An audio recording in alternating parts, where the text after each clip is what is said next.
Executive Immigration Director for the state of Florida, Larry Keefe. As you've heard me say many times, the 2024 election was a huge mandate from the American people to finally deal and put to bed the issue of illegal immigration once and for all. And part of that, of course, was the border security, but a lot of that was the reality that you had massive numbers of people that have come into this country illegally, and they needed to be repatriated to their home countries. And so we knew in Florida that this was something that was important to our state. We knew we had an opportunity to really make a difference, and so we decided to stand up. And that was nothing new for us. We were the first state to send people to help Texas when Biden opened the border back in 2021. I launched Operation Vigilant Sentry a couple years ago to help fill gaps in the maritime interdiction efforts of the Coast Guard, that when illegals try to come in via the sea to the shores of Florida. And just from the state's effort, in addition to everything the Coast Guard's done, just the state of Florida, we've ended up stopping and returning 18,000 illegal aliens, and we just had a bust the other day. So that's been really important to keep the state of Florida safe. We've also done things like ban sanctuary cities.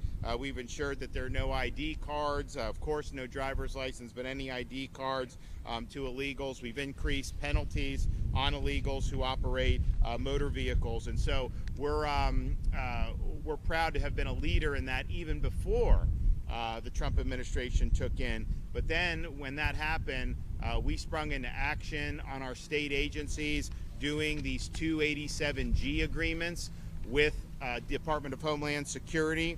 That basically allows us at the state level to be working in tandem on immigration enforcement. And that wasn't true under the Biden administration. I'd have Highway Patrol, they'd pull over illegal aliens, and then they'd have to call ICE, and ICE didn't want to deal with them, so they basically had to release them back into the community. And so now they have the ability to bring those folks and process them for immigration enforcement, which I think is something that's really, really important.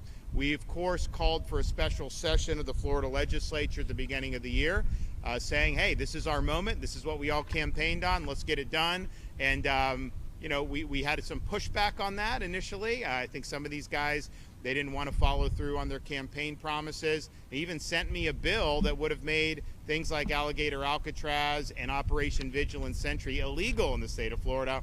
Of course, I vetoed that. Dade Collier was in the Senate there, and he was very much standing on the side of the voters that sent us here, and he opposed that sanctuary bill. We ended up getting good legislation passed that requires all state and local agencies in Florida to participate in immigration enforcement efforts. And so that really began in earnest months ago, and it had a lot of success. But the one thing that we were running into was that DHS just did not have capacity to be able to hold and process these illegal aliens prior to deportation.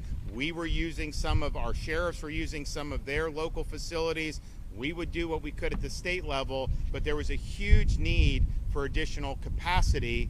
And obviously they had a rough 4 years under Biden, really letting the agency wilt in ways that it was never intended to do. So we were asked, hey, if there's any way you can help with this, this is what you want to do. So the site here at the Dade Collier Airport in the heart of South Florida was a unique opportunity, because while it was an existing footprint with a massive runway, it was something that was not necessarily full or being used all the time. And so we were able to, under Kevin Guthrie's leadership, within record time, create a facility that could support intaking, processing, and eventually deporting these illegal aliens. And that's important to deport from Florida, but obviously from the United States as well. So we have capacity now for a couple thousand. We can expand that as demand is there.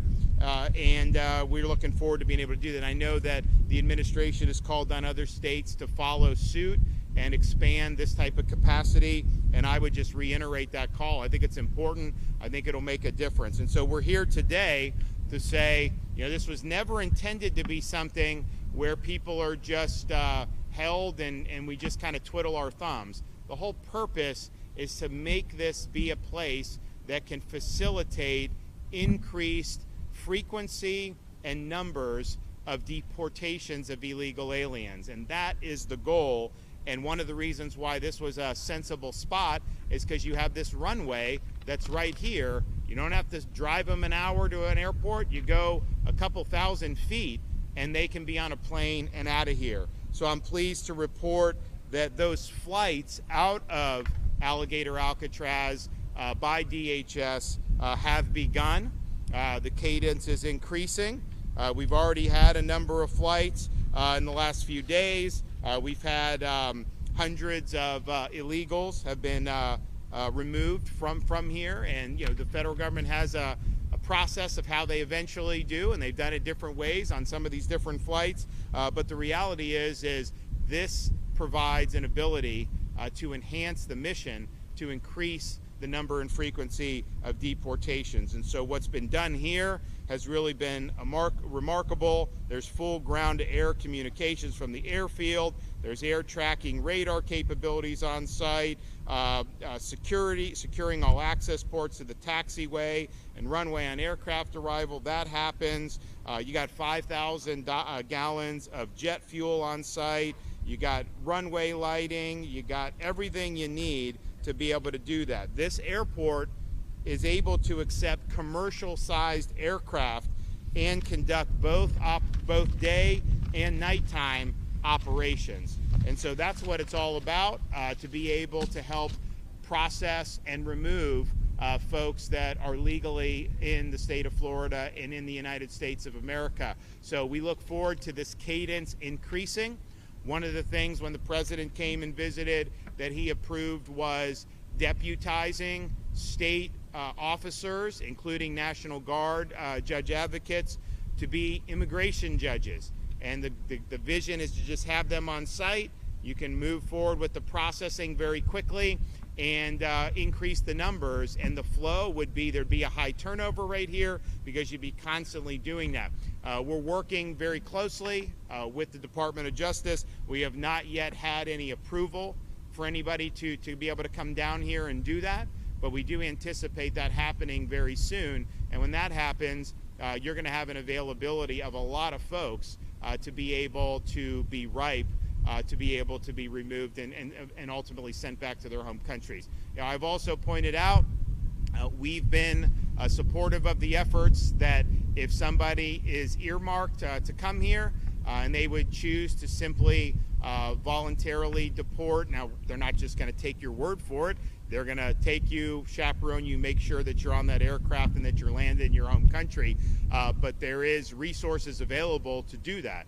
And I think that makes sense from a taxpayer perspective because it's cheaper to do it that way. It's also more efficient. So anybody that wants to take up on the offer can do it. We've had some people take up on the offer, and it's not just limited to Alligator Alcatraz. That's something that in any of these instances with immigration enforcement, that's a way to short circuit and ultimately get where we're trying to go anyways. So that is something that's a live possibility, and I hope more and more people avail themselves of that opportunity. I want to bring up folks here. I know Kevin Guthrie has done a lot of yeoman's work, both in setting up this facility, making sure it's being run professionally, but also debunking a lot of the nonsense that gets spewed out with some of the fake narratives that get put out, and he's done a really good job of doing that. Clearly that you have something that's professional and that's meeting very high standards. So Kevin, why don't you come ahead and let her rip. Thank you, Governor. Thank you for being here this morning. Thank Governor DeSantis for his leadership and dedication in doing what's right for the state of Florida and the United States of America. Florida has been able to act decisively and deliver results due to his ongoing support for law and order. Florida is a law and order state. Florida knows how to respond to crisis. We specialize in response and recovery, acting fast, and most importantly, logistics management. That same speed, precision, and discipline has been applied here at Alligator Alcatraz. When Governor DeSantis called on us to lead this effort, we brought everything we've learned from hurricanes, severe weather, large-scale activations to the table and made this happen. The focus of this operation has always been and will always be fulfilling our mission, upholding the law, and delivering results. This facility was built and operational incredibly fast and has now grown to have a capacity of 2,000 detainees. Our team continues to work to increase its capacity of the facility, which will eventually hold 4,000 detainees. As our capacity increases, we continue to identify contingency plans to ensure we are ready for hurricane season. I know that I've taken a little bit of heat in the media that the EM guy is not taking care of hurricane season. That is absolutely unequivocally false. When we have 1,000, I need to make sure we have room for 1,000. When we go to 2,000, I need to make sure we have room for 2,000. And yes, I may have visited some facilities in the state of Florida. Why? Because this facility, as I've said on the record, can withstand category winds of up to category 2. But there's a category 3 and a 4 and a 5, and I hate to talk to you so elementary, but unfortunately we have to break some things down into simple building blocks for other people. Category 3, 4, and 5 is greater than and not equal to a category 2. When we have that situation, we will have to do an evacuation. And it's incumbent upon the Florida Division of Emergency Management with our law enforcement partners to be able to take care of that. So yes, we're constantly looking at what we can do based on need when we get to a certain level where we're going to go. And I promise you that the hurricane guys have got the hurricane stuff covered. I promise you that. I'm sorry, I'll get back on track now. Again, just in case you forgot, we are #1 in the nation in emergency response and recovery. And that includes everything from evacuating detention facilities, jails, and hospitals, should that need ever arise. Our on-site and services include hot meal service 3 times a day, not gray turkey, by the way, full medical care, including 24/7 clinic and pharmacy, indoor and outdoor recreational space, laundry, legal, and clergy services, air-conditioned detention housing units. Again, I've said in the past, and I'll say again, either meet or exceed the higher standard, whatever that is, whether it's Florida standard or national standard, we meet or exceed the higher standard. The security infrastructure includes over 28,000 feet of barbed wire and fencing, nearly 300 security cameras, a trained force of over 400 security personnel, including an additional 200 National Guard. Additionally, this facility is surrounded by miles and miles and miles, I believe it's 39 square miles, of natural buffer, turning what was once just a taxiway that saw up to, this is another stat for you, up to over 100 flights a day as we have issues with the environment. All of a sudden, governor is tearing up the environment. There were over 100 flights a day coming in and out of this facility. There's much less than 100 flights a day coming in and out of this facility now. With the airstrip infrastructure already in place, this location has made it even easier for us to coordinate deportation flights directly on site. None of this would be possible without the commitment of Governor DeSantis. His proactive stance long before this project broke ground, coming up now 3 years, Florida will not be passive bystander when it comes to border security and public safety. This is what leadership looks like, ladies and gentlemen. Leadership is an action verb. It's an adjective, but it's rooted in an action verb. In closing, as we make our way through hurricane season, this facility serves as an example of state capabilities and coordination. Under Governor DeSantis' leadership, Florida continues to lead the way, not just in emergency response, but in operational excellence and readiness on every front. Governor, as always, thank you for the opportunity to lead under your direction. Okay.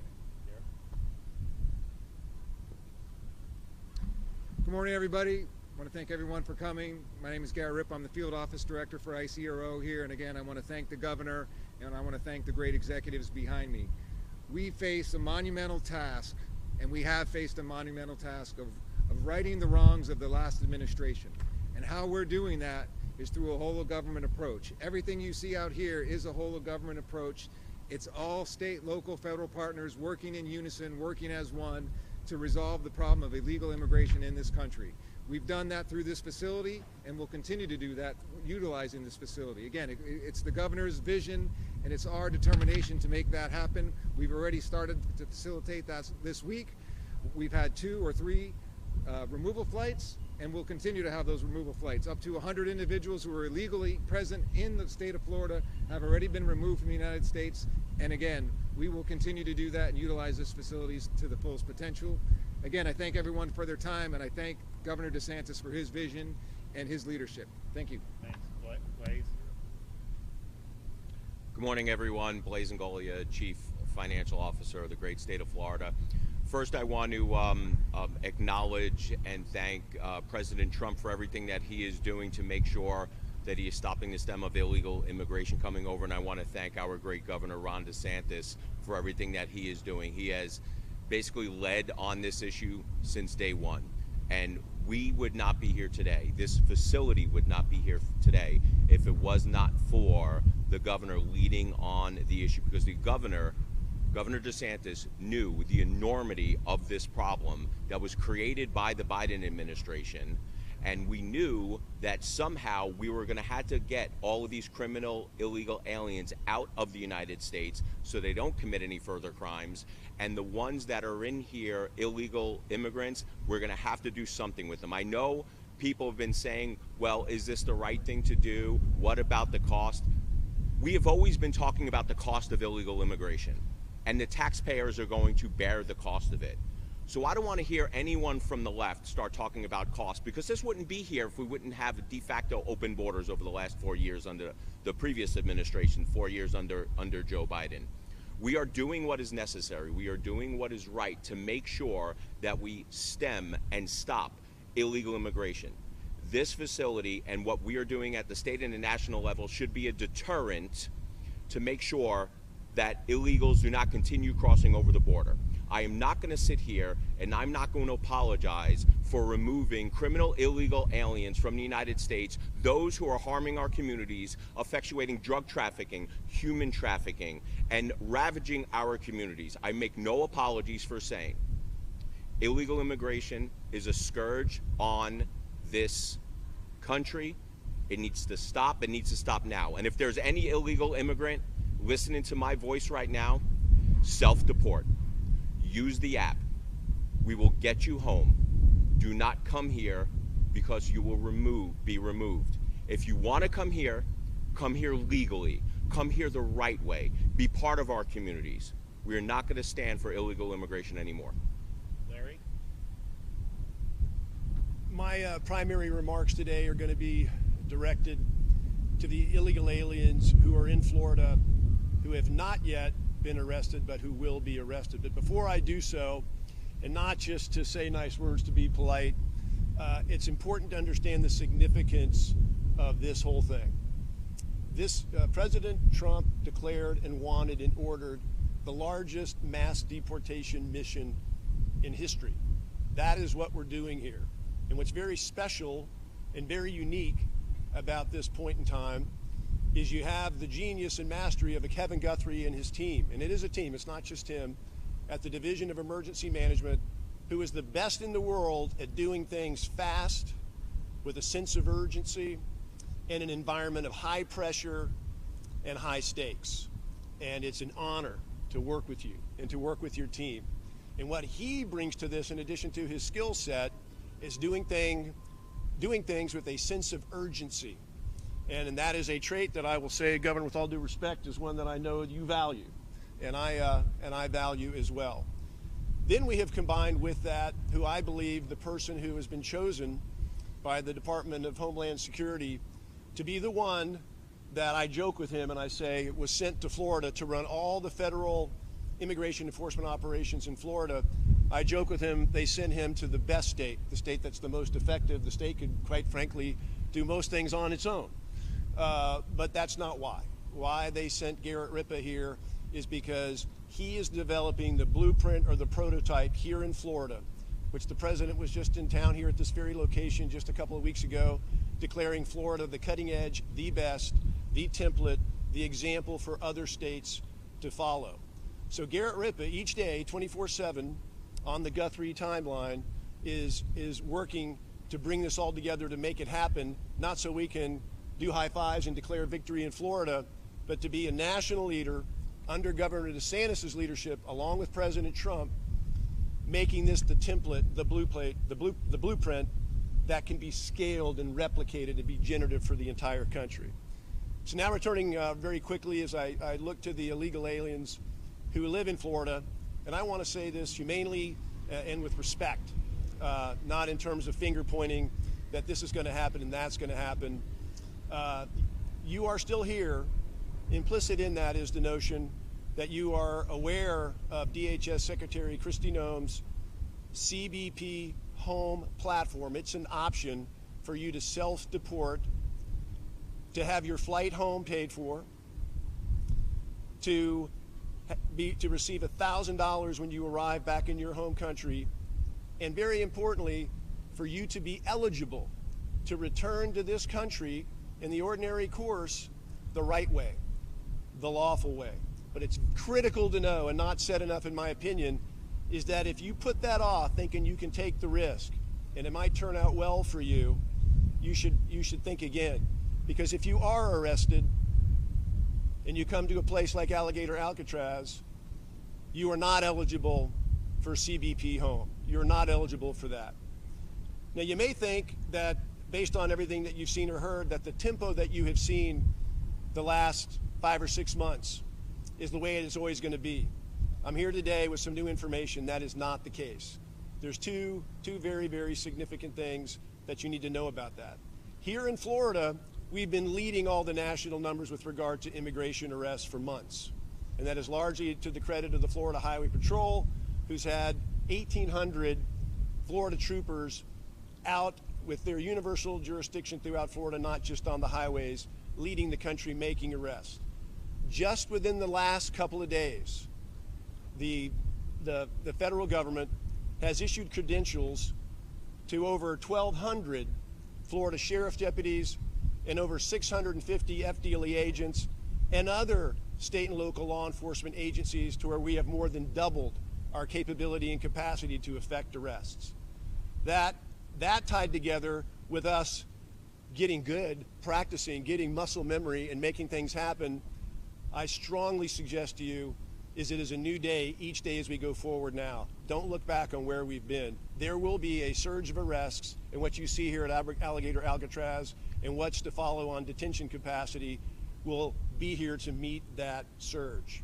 The other thing, the last thing I want to say about this is that if you're thinking is that, well, it's not so bad if I get arrested, because you know, and you have seen, and we have all lived and seen the last 4 years of catch and release.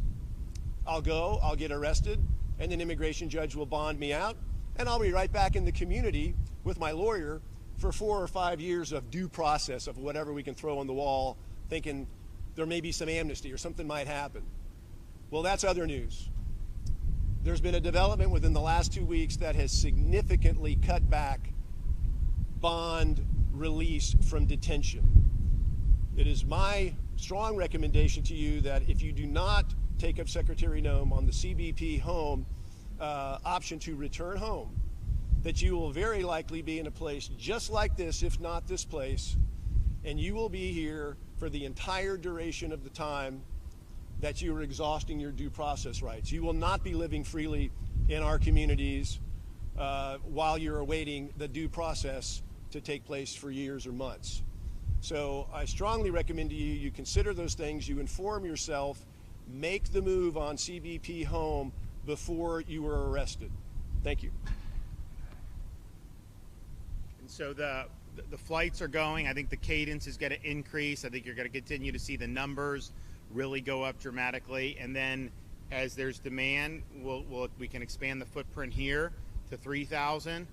And then we can do Camp Blanding. And I said we've always been ready, willing, and able to do that.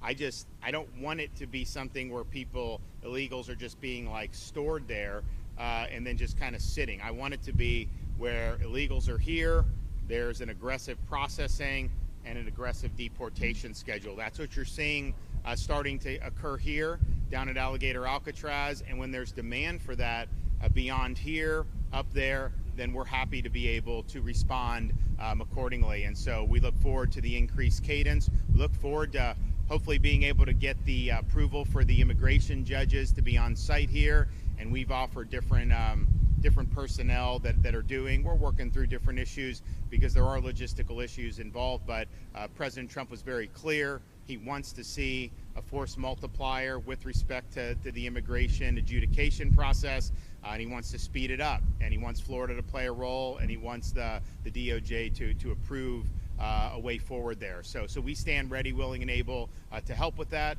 and it's all about just realizing the vision, fulfilling the mandate with what people want. They want the border secured, which has been done very well, but they also want to have legal workforce. They want to have the rule of law. They certainly don't want to have massive costs imposed on their communities because of waves of illegal immigration. So this is our chance to finally solve this problem once and for all. Florida's playing the leading role amongst the 50 states, and I don't think there's anyone that's even close to doing what we've done. Okay, we have any questions? Sir, two questions. One, I wanted to ask you about something we've seen consistent from attorneys who say they still have not been able to access their clients, even though they're using the email that the state has provided. Can you address that, one? And then two, my second question, allegations by the Democrats who say that contracts related to the facility are no longer on the state websites, that they keep disappearing. Well, I'll let Kevin address. You want to address the contract issue? So, and we happen to have the CFO with us today, and he and I were talking about this earlier. The contracts not being on the website is false. What our staff ended up doing was we actually put proprietary information on the website. We have competitive contracts. We are encouraged to do competitive procurements. And by the way, there's not a single sole source contract at this site. Now that you got me riled back up again, sorry about that. Everything here has been competitively bid off of master contracts that went to competitive procurement a year, 2, 3 years ago. So what happened was our team put the actual detailed line item PO that then now every other competitive contractor can see what their rate is. So we took that down. We've replaced it with summary sheets on the actual amount that they've been given. So that's what's happening. What about the legal? Oh, and the legal issue. Legal issue, my understanding, my attorney has told me that she has worked out the issues, and we should have our first set of on-site legal representation no later than Monday. And we're scheduled, I'm looking for my guy, we're scheduled to go with that almost 24/7 if we need to. So the space that we have, we can do those meetings all day long, 24/7, 365. But we had some technology issues. We have now worked those things out, and we should be starting that on Monday. Able to start deportation flights without people being able to access their clients. Some of the, remember, there's probably close to 800,000 illegal aliens that have already been ordered deported in this country. Florida, we have at least 50,000, 75,000. I mean, so the idea that somehow, you need some elaborate process in some of those situations, it's just not factually true in terms of the law. DHS can answer on each individual folks, but the whole purpose of having this is to be able to have a very efficient way to deport, understanding that they have to go through this process. I mean, to me, it's like, if you're subjected to traditional criminal process, there's a bunch of due process that goes into that, because ultimately, are you guilty of this crime? There's elements, all this.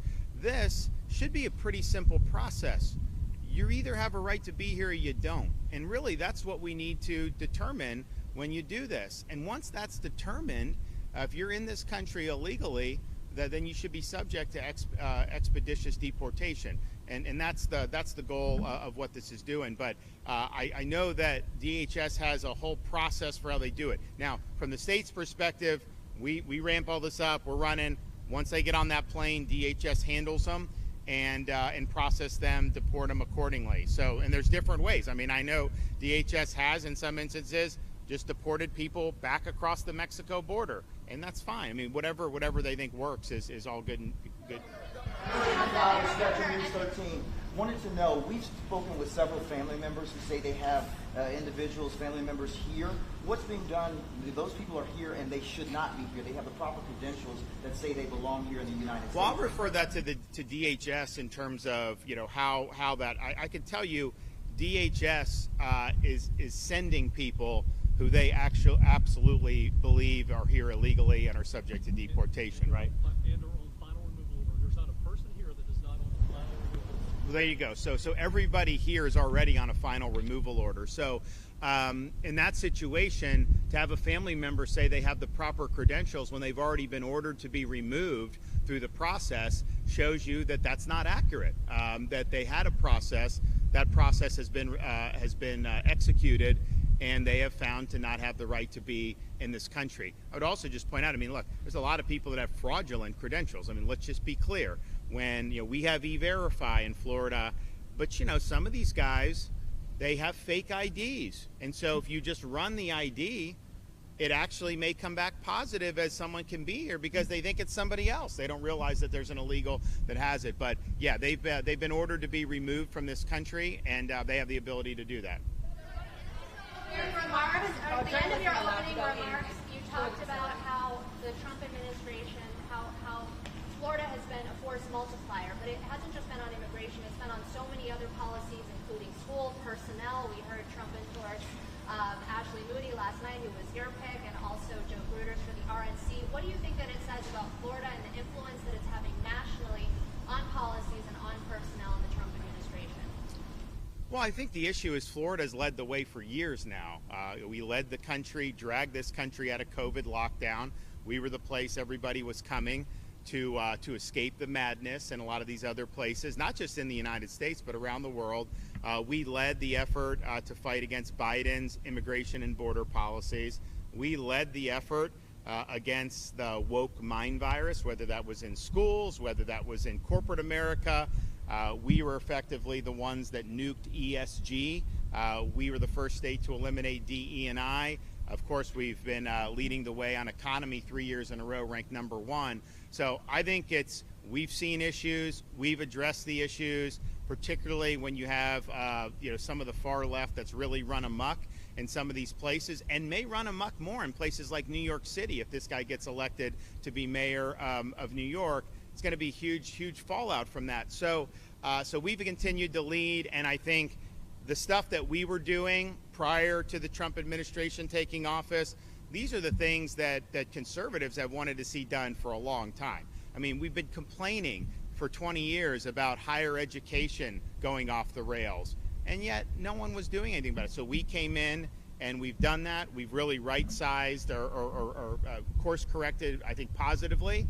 And I think what they're doing with Linda McMahon on higher education is positive. We're working constructively. We just did the accreditation. We're going to have a new accreditor that's going to be able to help us get over some of these things that have been holding back higher ed. So on and on it goes. Law and order. We've been the leading state on law and order. There's no question about that. So all of this is, we've seen problems. We've responded to the voters that have elected us here, and we've led in ways that I think have paved the way for more progress to happen nationally. Remember, when we were taking on the woke, that was not necessarily popular to do. That was at the crest of this madness that was taking hold, and a lot of media, a lot of elites were really going in whole hog, corporate America, educational institutions, and we drew a very clear line in the sand, and we say that our state is where woke goes to die. Now the woke, no one wants to admit that they're woke, right? It's different. It's a few years down the line. DE&I, we were the first state to eliminate that. That was years ago, and we took a lot of flack for that. Now everybody's running away from DE&I. Women's sports, we were, if not the first, certainly one of the first states to lean in to protect that. That was considered controversial at the time. Now everybody is acknowledging, it's not right to inject a male in these female competitions. So I think on issue after issue, we've been willing to lead, and I think these are addressing problems that a lot of voters have wanted to be addressed. We obviously could do it at the state level. Other states have emulated, and I think now the Trump administration is really focusing on addressing these issues in a national context, and I applaud them for doing that. Estimates, any specific goals or estimates for how fast you get the processing here from the minute these illegal immigrants show up here to when they're put on the planes? Well, if you think about it, I mean, we have 50, 70, 80,000 illegals that are on final orders of removal already in Florida at a minimum, right? And so, we would love to be able to get that cadence going very quickly to where we burn through that expeditiously. Then some of the others that are still going through some of the process, we want to be part of helping supplement that process with our personnel to be able to move that back quickly. But I mean, if you look at the numbers, I mean, obviously the deportations that have happened nationwide so far, and ICE has been understaffed, is not scratching the surface of what would need to be done to get to where you have the largest mass deportation in history, and where you're even just addressing the Biden people, right? So you got to increase that tempo. You have a limited amount of time to do it, and I think we've got to assume, we've got these 4 years under the Trump administration to really get the job done. So my hope is that we have a very strong cadence coming out of here. If the cadence is strong and it justifies us going up Northeast Florida and establishing a footprint at Camp Blanding, we will do that. But for us, the reason why we're in this is because we want this tied to helping DHS remove these folks. That, to us, is the critical element that we want to see done, and then I think, quite frankly, the voters want to see done. There are several families that are saying that the people inside the facility that are their family members aren't getting medications. Can you explain this and talk about that? So I let Kevin, but I'm sure he's going to debunk it. I mean, seriously, you have to ask yourself on some of this stuff, just the desire to create narratives, and these Democrat politicians parading down here and doing all this stuff. And I'm just thinking to myself, I've never seen one of you show up to comfort an angel mom who's lost a child because of illegal alien crime. I've never seen you raise any concern about the victims of illegal immigration. Not one time have I seen these Democrats caravan anywhere in this state, hold a press conference to be able to stand in solidarity with victims. I've never seen that. These are stunts that they're pulling because they're increasingly politically irrelevant in this state, and they're trying to latch on to whatever they can, to create phony narratives. But I will let Kevin address that.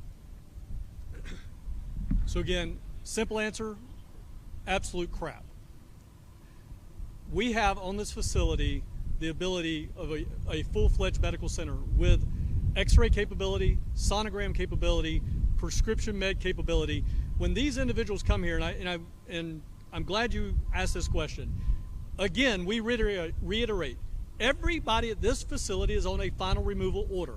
They have been in CBP, ICE, ERO, AMO custody for a while. It's not like they just came into custody last night. They have been underneath the federal government's health and medical arm. They get brought here. They come with what we call a face sheet that tells us everything that they're on. We have that medication on site. We have a medical doctor on site. We have nurse practitioners on site. We have RNs and a complete medical staff. We can deal with trauma on site. We have 4 paramedics on duty at all times in conjunction with the medical staff. So again, all of that is false. Every single bit of it. And it's not, again, we didn't just go out with a FHP traffic stop, my friends and brothers in tan, out there making a stop, and then just arbitrarily pull that guy off of Alligator Alley and bring him straight here, and we have absolutely no idea who that is. That is not how this system works.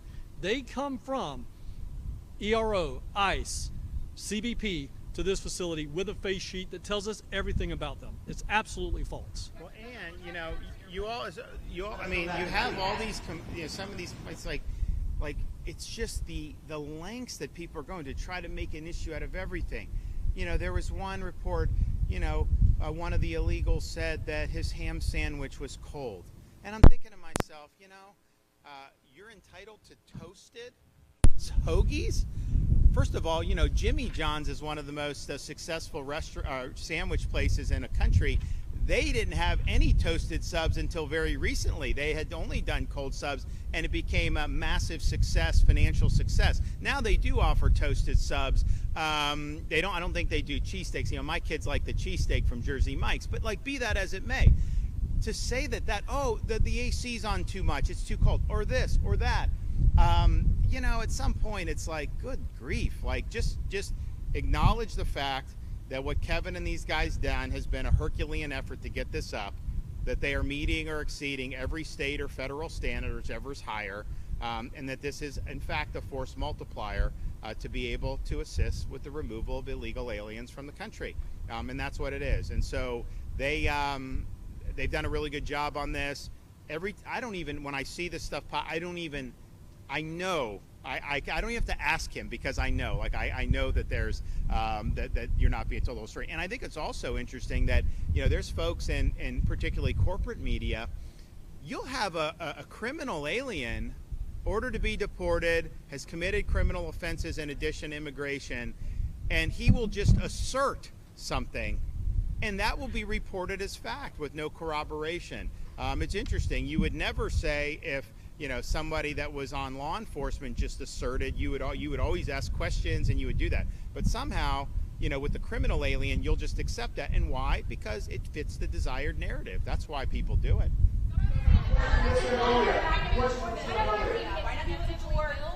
I'll do both of you. You go first, and then you go.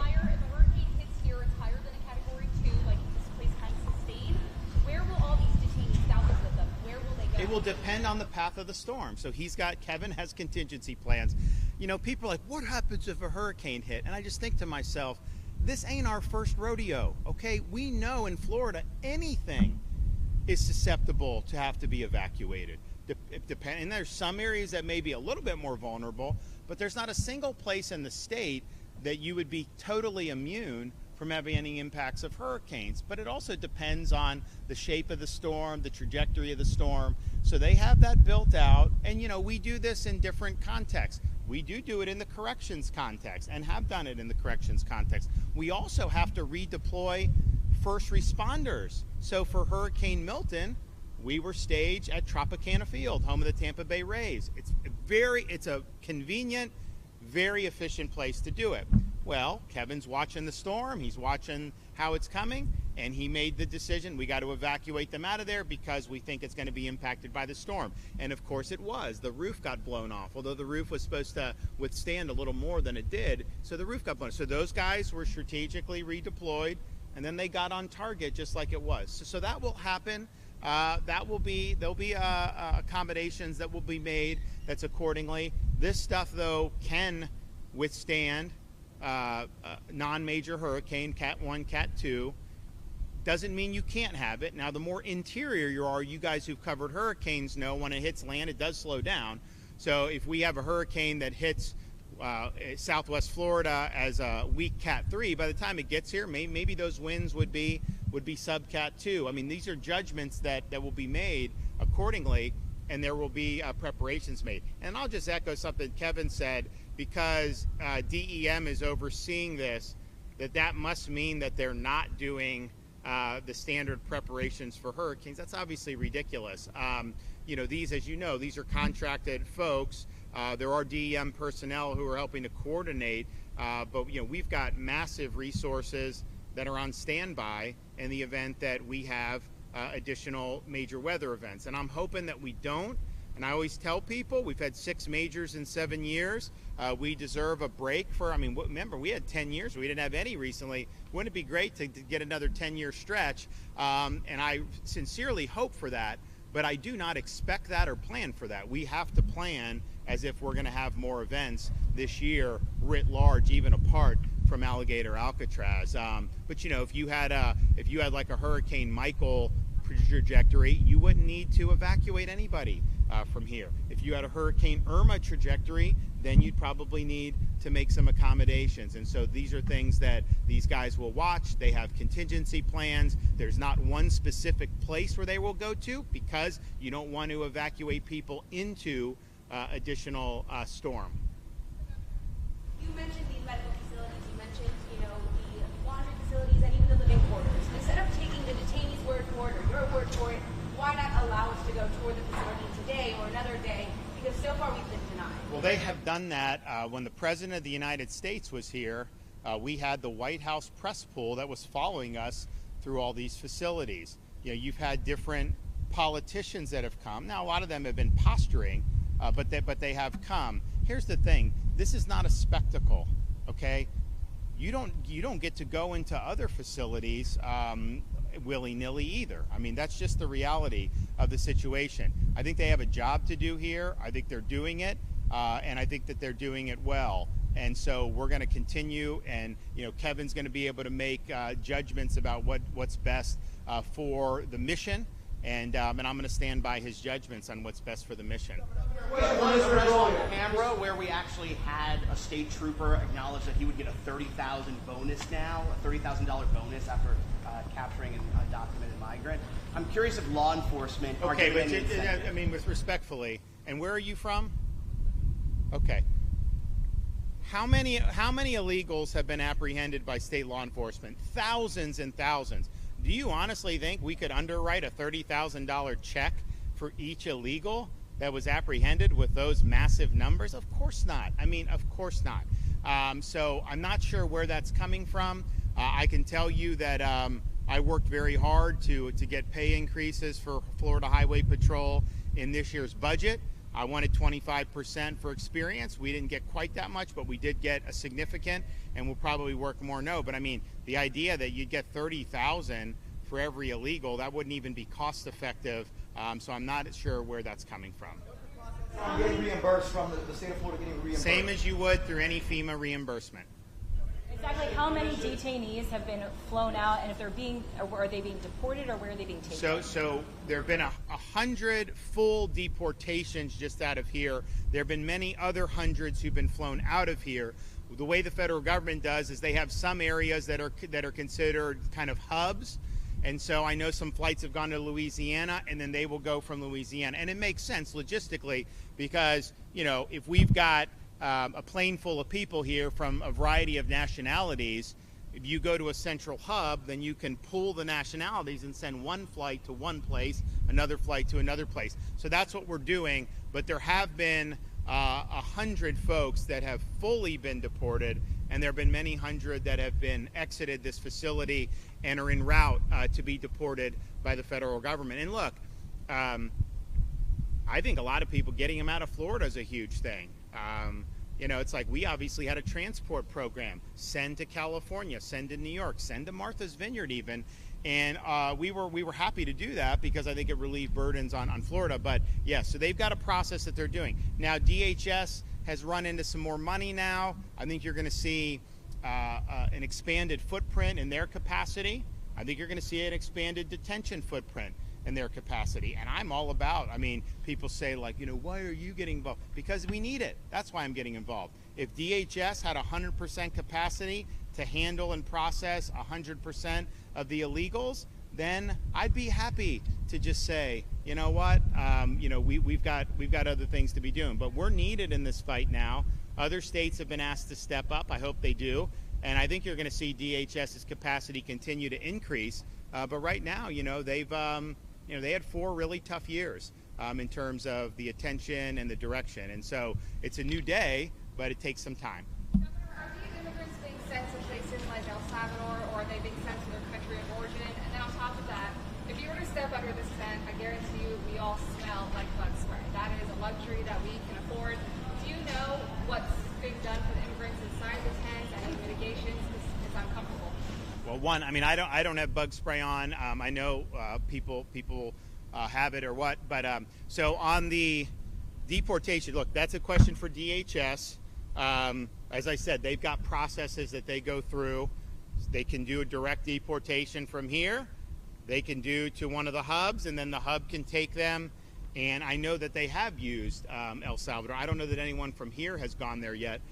But so I just can't answer that. But I think DHS could answer that. Okay, who has a question? Who hasn't asked one? Governor, Yes, ma'am. Jennifer Crawford, WGCU News in Fort Myers.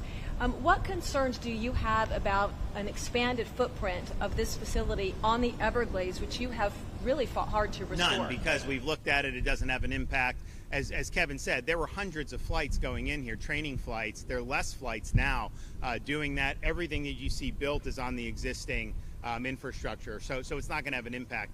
And I would note, particularly for people in your region, I just did something no one thought, could get done as quickly as we did, open the C-43 reservoir.